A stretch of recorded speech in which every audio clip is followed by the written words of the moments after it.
빛으로 오신 주 예수. 할렐루야. 우리가 1월 달부터 계속하여서 말씀을 전해 듣고 있습니다. 하나님을 가까이 하라, 그리하면 너희를 가까이 하시리라. 하나님을 인정하라, 하나님을 신뢰하라, 하나님을 찬양하라, 하나님을 경험하라. 그리고 오늘은 하나님을 알자, 힘써 알자. 아는 것은 힘입니다. 아는 것은 힘이다. 그래서 정보 홍수의 시대를 살고 있는 우리들에게 한 자라도 더 알기를 원하고, 또한 정보를 통해서 많은 능력과 힘을 얻는 것이 사실입니다.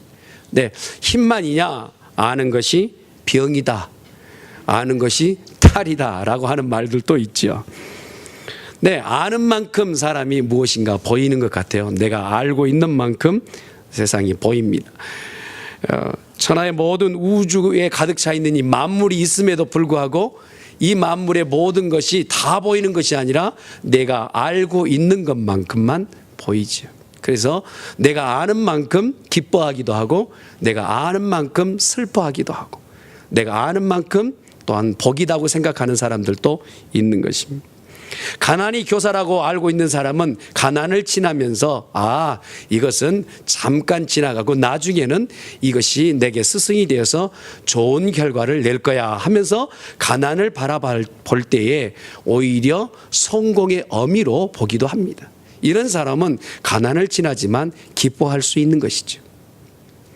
어떤 사람은 상처를 보면서 나는 상처받았어 나는 힘들어 라고 하는 사람이 있는가 하면, 상처를 자기 안에 잘 소화하면 나중에 아름다운 보물이 된다라고 생각하는 진주조개와 같은 사람도 있습니다.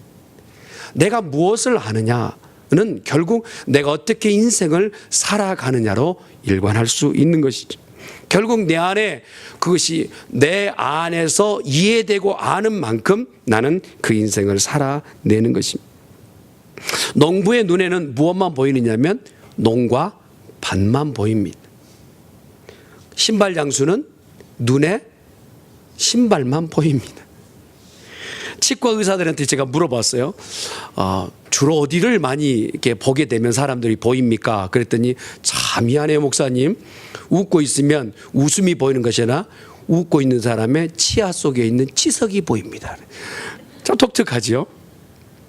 미용사 눈에는 항상 헤어스타일이 보이는 것입니다. 결국 내 안에 들어오는 좋고 나쁘고 기쁘고 또한 행복한 이 모든 것은 감정조차도 내가 무엇을 알고 있느냐에 따라서 감정이 컨트롤 되는 것입니다. 한전에 오래 근무하신 분은 지나가다가 전봇대만 보면 전봇대를 보면서 이 전선이 몇 볼트가 흐른다 얘기하는 거예요. 군대에 있는 군인은 남북한의 모든 평화를 자기 혼자 지켜내는 것처럼, 국가에 있는 모든 기밀은 자기만 아는 것처럼 얘기하는 그러한 얘기들을 볼 수 있습니다. 이만큼 자기가 알고 있는 만큼의 세상에 갇혀 사는 것이 우리의 삶인 거예요. 이것을 바로 우물 안 개구리라. 내가 알고 있는 세상만이 전부라고 생각하는 것입니다. 우물 안에 있는 개구리는 어떻게 세상에 가로 10m, 세로 10m의 그 넓은 강이 있단 말인가 하면서 철학적으로 질문하지만, 사실 우물 밖에 나오면 더 큰 세상이 있다는 것을 보고 깜짝 놀랄 것입니다. 이렇듯 인생은 자기 안에 갇혀 사는 사람들이 이것을 바로 천하 가운데 유아독전이라고 하는 거예요. 나 자신만의 세계 가운데 갇혀서 내가 아는 것이 최고라고 하고, 내 주먹을 믿고 내 인생을 믿고 내 가지고 있는 재물만을 믿는 세상 가운데 사는 것이죠. 그러나 성경은 우리에게 오늘 이렇게 말씀하십니다. 그것이 지식이 아니라 진짜 지식의 시작은 하나님을 아는 것이다.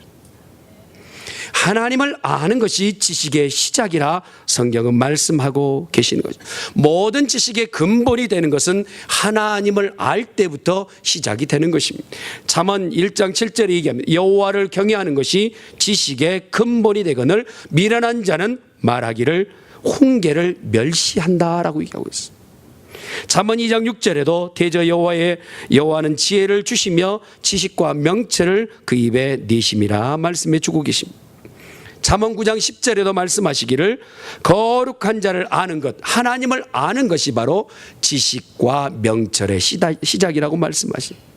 결국 이 지식을 가지고 있어야 인생에게는 행복이고 인생에게는 기쁨이라는 사실이에요. 하나님을 아는 사람은 기뻐요. 하나님을 아는 사람은 행복합니다.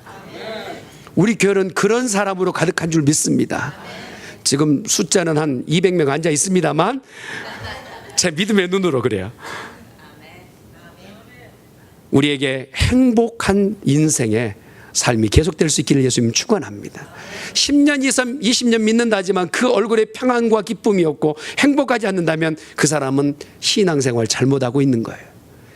교회에 외모는 그렇게 내놓을 만한 것 없다 하지만 내 안에 계시는 하나님을 아는 지식으로 인해서 날마다의 생활이 기쁨이 행복하는 우리 교회가 되어야 될 줄 믿습니다. 결국 우리가 하나님을 알지 못하는 그것 때문에 행복과 망함의 결정이 된다는 것이, 호세아 오늘 읽었던 그 본문의 절에 보면 4장 6절에 얘기합니다. 내 백성이 지식이 없으므로 망하는도다. 하나님을 알지 못하는 지식 때문에, 하나님을 아는 그 지식이 없기 때문에 내 백성이 망하였다라고 말씀해 주고 계십니다. 결국 그 지식은 주었으나 버려두고 하나님을 알려고 하는 것이 없어서 제사장직에서도 되지 못하게끔 하나님께서 빼앗아 버리신다 말씀하십니다. 하나님을 알고 모르는 것은 내가 선택하는 것이 아니라 그 인생이 성공적으로 행복한 인생을 살기 위해서는 하나님을 아는 것은 분명히 꼭 우리 가운데 되어져야 될 일인 줄 믿습니다. 그런데 하나님을 안다, 이것은 결국 어디에 연결되어 있느냐면 요한복음 17장 3절에 보니까 영생은 곧 유일하신 참 하나님과 그가 보내신 자 예수 그리스도를 아는 지식이니라 말씀하십니다. 하나님을 알고 예수님을 아는 것은 결국 영생을 얻는 방편이 되는 줄 믿습니다. 사람이 망하고 흥하느냐 그 결과가 아니라, 그것뿐만 아니라 내가 하나님을 알고 예수님을 아는 것은 내가 영원히 사느냐 죽느냐에 대한 문제인 줄 믿습니다. 결국 우리가 하나님을 알아야 되겠는데 이 안다라는 개념은 히브리 언어 가운데 있는 말씀을 보면 바로 야다라는 단어를 썼어요. 야다라는 단어는 두 가지 의미가 있습니다. 첫 번째로는 하나님을 경험한다라는 의미. 내가 아는 것에서 멈추는 것이 아니라 하나님을 얼마나 내가 경험해 내느냐, 이것이 바로 참으로 아는 자의 모습이라는 것입니다. 내가 어느 유명한 사람을 알고 있지만 그 사람은 나를 알고 있지 않다면 그 사람과의 관계는 아는 관계가 아닌 것이죠. 제가 가수 중에서 유명한 가수를 압니다. 나훈아라는 가수를. 근데 그 나훈아라는 가수는 애처롭게도 저를 몰라요. 그렇다면 저와 그는 아는 관계가 아닌 것입니다. 하나님과 우리 관계도 마찬가지입니다. 우리가 하나님을 안다 한들 지식적으로 우리가 하나님을 알아 하나님을 평가하고 잠깐에 주어지는 과학적 계측으로 비커 안에 하나님을 계측하고 우리가 아는 어떤 문학의 기호로 하나님을 표시하려고 하면 결국 하나님은 우리가 아는 것이 아닌 것이죠. 하나님은 우리의 삶 가운데 경험되어질 때 진짜로 알게 되는 것입니다.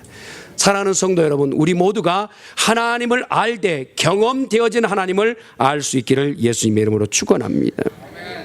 이스라엘 백성은 이러한 하나님을 경험했습니다.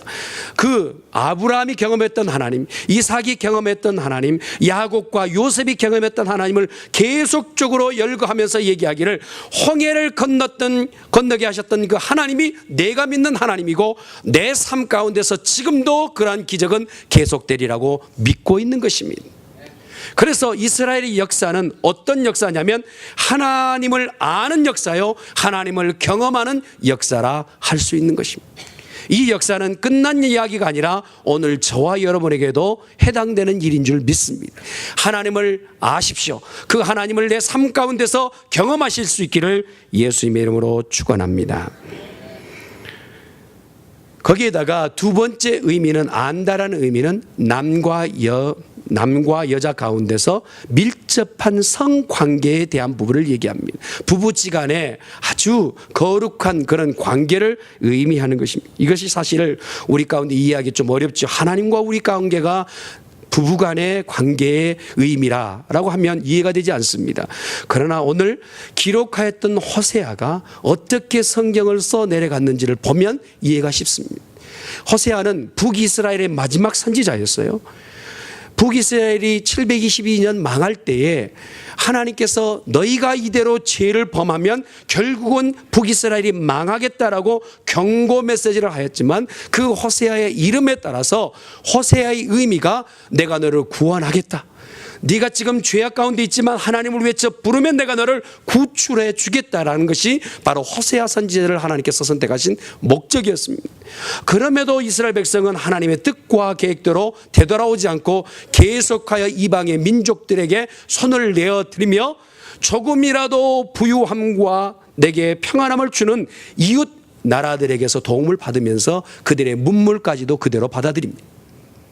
그때 하나님께서 이렇게 가서는 아니 됐다고 말씀을 하시죠. 그래서 그 가정 가운데 독특한 부부 생활을 허락하시는 것입니다.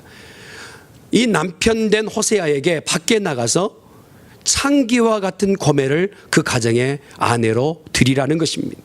이해하기 힘든 문제였습니다. 선지자의 역할을 해야 될 사람에게 창기를 가정에 드리라는 것은 참으로 부담스러운 요구였습니다. 그럼에도 하나님의 요구에 따라서 이 호세아는 고매를 그 가정 가운데 불러들이고 가정생활을 이어가지만 그의 행실이 부정하여서 계속적으로 세상에 나아가 결국에는 부정한 행위를 계속하게 됩니다. 그때마다 하나님께서는 다시 찾아오너라, 다시 데려오너라, 네가 가지고 있는 재물을 팔아서라도 그 아내를 데려오라 하십니다. 그때의 이스라엘 백성들 가운데 입방아에 오르게 된 것은 그 가정에 오르게 된 것입니다. 어떻게 선지자라고 하는 사람이 저런 가정의 주인이 되느냐? 어떻게 저렇게 목사 사모가 되는 사람이 저렇게 행실이 방자하냐? 라고 말이 오르내릴 때 그때마다 웅변하듯이 호세아가 설교한 것이 이것입니다. 하나님이 우리와의 관계가 정결하고 순결한 신랑과 신부의 관계가 되기를 원하는데 이스라엘 백성이 지금 행한 것은 꼭 내 아내가 나를 벗어나 잘못된 신랑들을 찾아 나선 것과 같아서 하나님께서 오늘 경고의 메시지를 너희 가운데 전하라 하신다. 신랑은 여기 있는데 신부된 사람이 정결치 못하고 밖에 나가서 엉뚱한 남편에게 정을 통하는 이러한 관계를 얘기하면서 하나님이 원하시는 것은 무엇이냐? 내가 너를 알고 너는 나를 아는 부부의 관계가 되기를 원하는데 나는 너를 알고 있는데 너는 어느 곳에 가서 엉뚱한 곳에 정을 통하느냐 말하고 계시는 거예요. 사랑하는 성도 여러분, 하나님을 아시되 하나님을 경험할 수 있기를 바라고 하나님을 아시되 그분 앞에 성결할 수 있기를 예수님의 이름으로 축원합니다.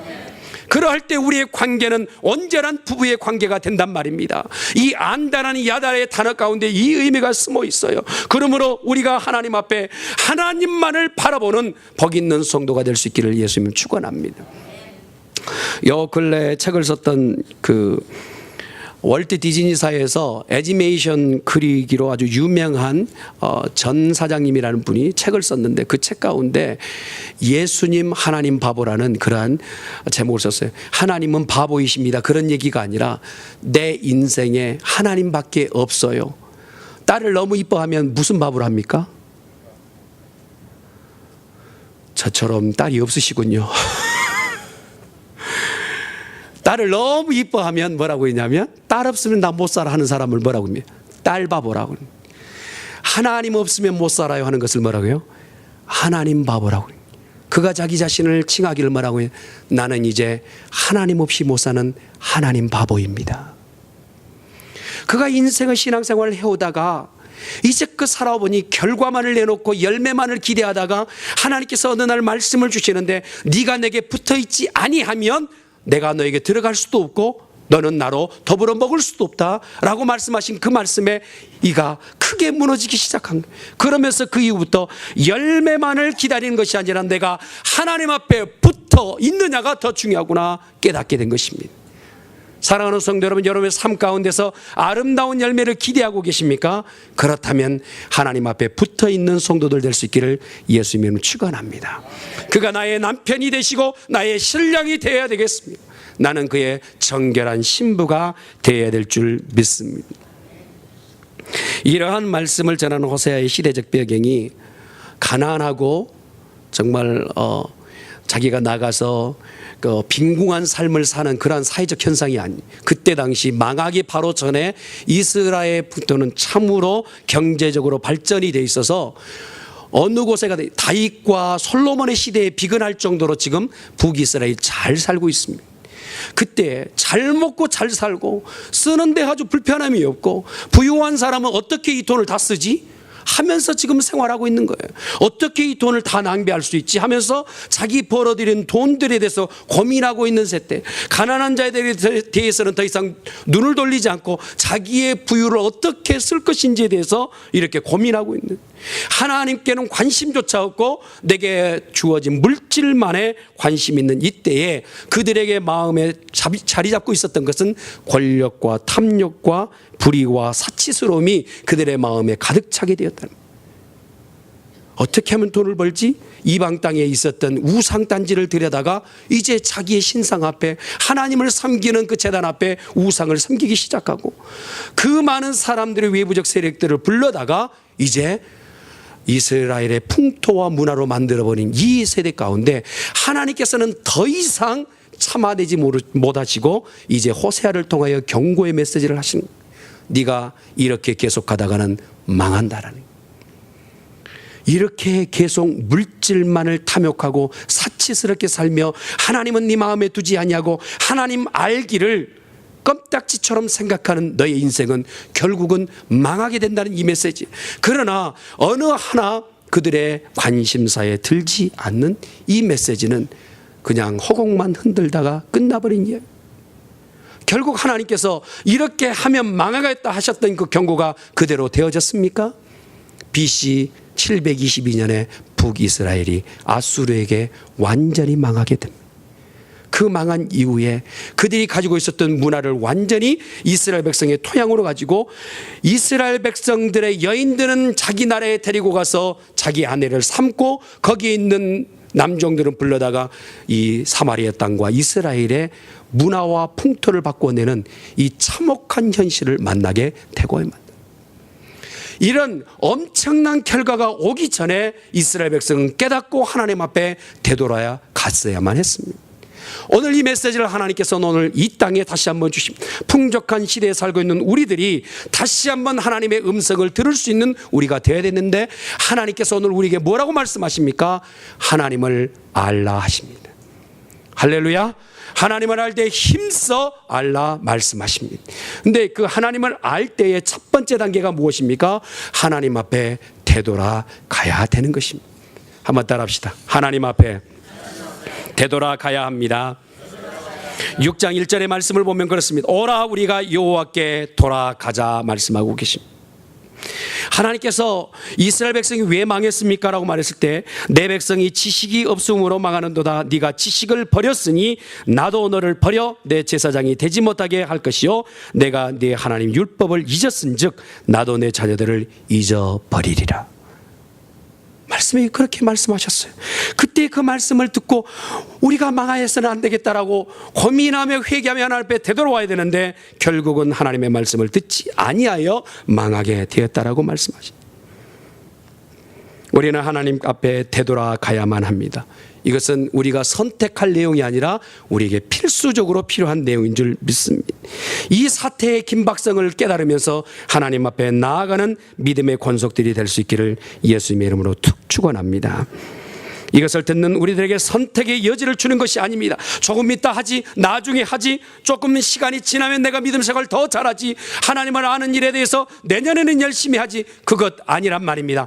하나님을 알고자 했을 때 지금 이 자리에서부터 하나님을 알려고 발버둥 치는 복 있는 성도가 되기를 예수님이 축원합니다.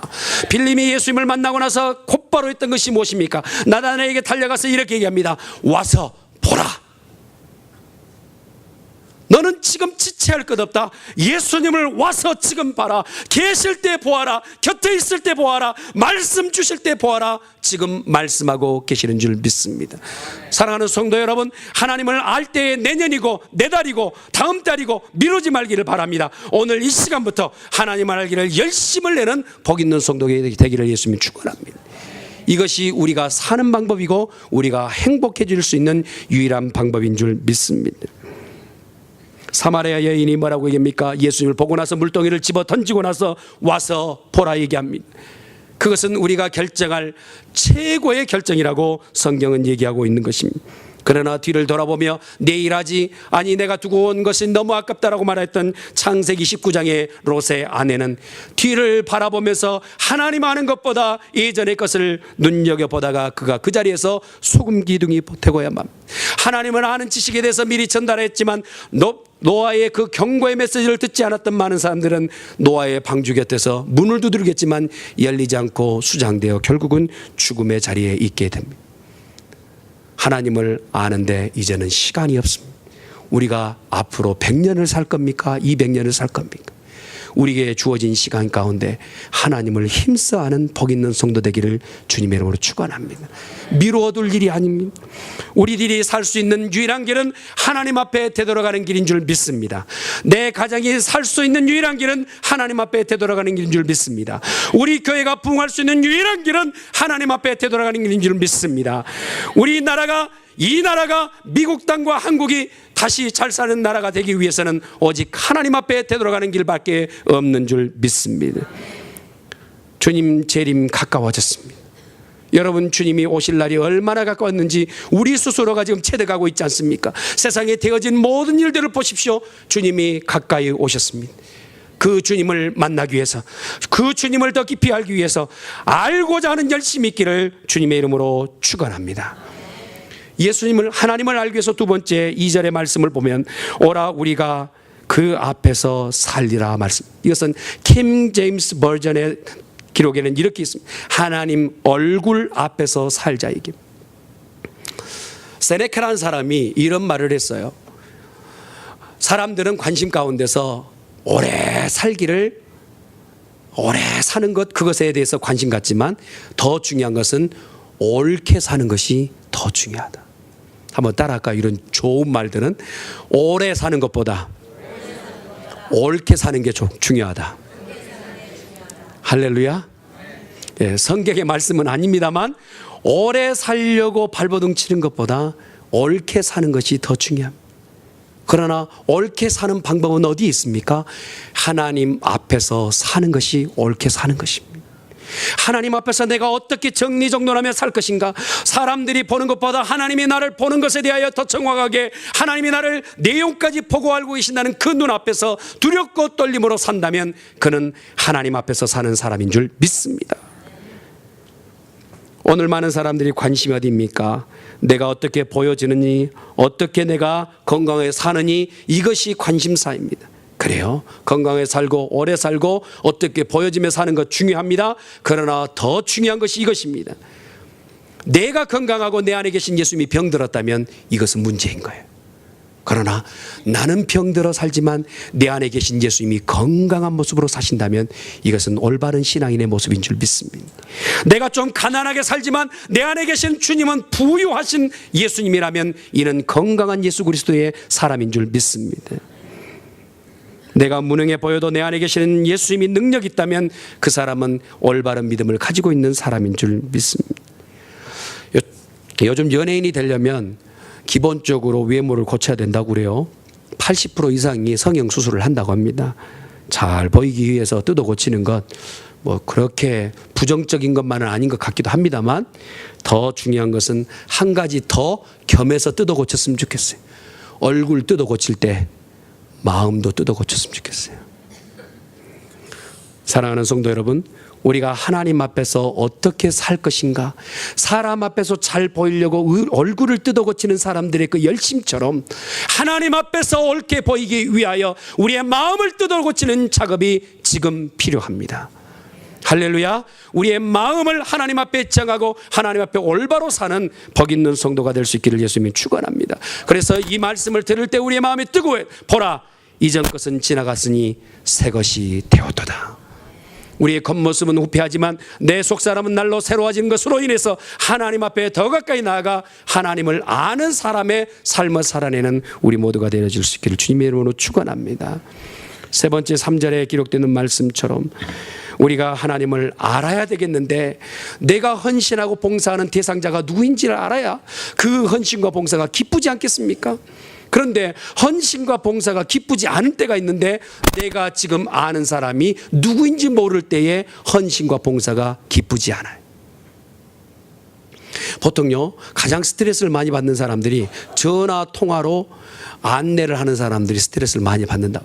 사람 얼굴이 안 보이니까 함부로 얘기하고 끝을 내는 거예요. 그래, 그때 굉장히 스트레스 많이 받아요.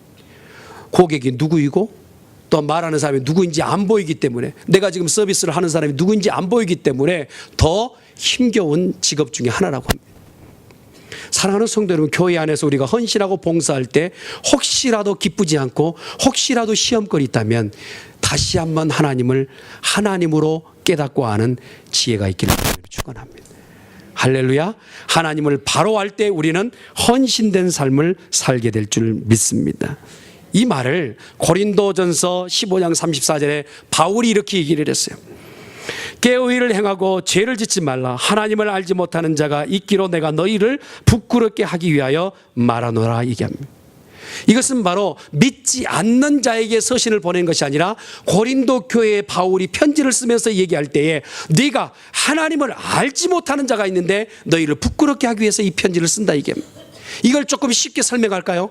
10년 20년 밥 얻어먹고 사는 한 가정에 아빠가 누구인지 모르는 자식이 있단 말이에요.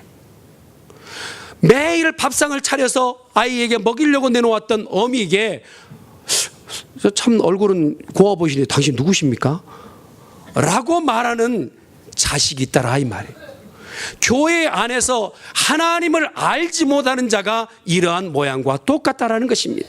사랑하는 성도 여러분, 교회를 출석하면서 하나님을 알지 못하여 엉뚱한 곳에 헌신과 봉사하다가 그곳에 시험 들어 넘어지는 성도 되지 말고, 하나님 앞에 올바로 헌신과 봉사함으로 기뻐하며 하나님을 아는 자의 생활을 살아낼 수 있기를 예수님의 이름으로 축원합니다.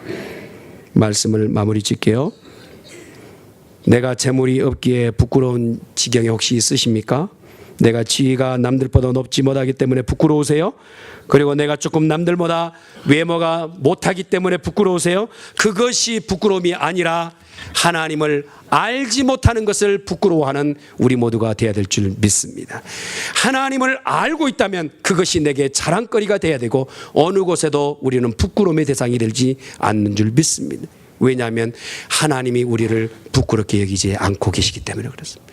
하나님이 우리를 자랑스럽게 여기고 계시기 때문에, 하나님 우리를 존귀하게 여기고 있기 때문에 어느 곳에 가든지 간에 부끄럽는, 힘없는, 복 있는 성도의 삶이 될 수 있기를 예수님의 이름으로 축원합니다.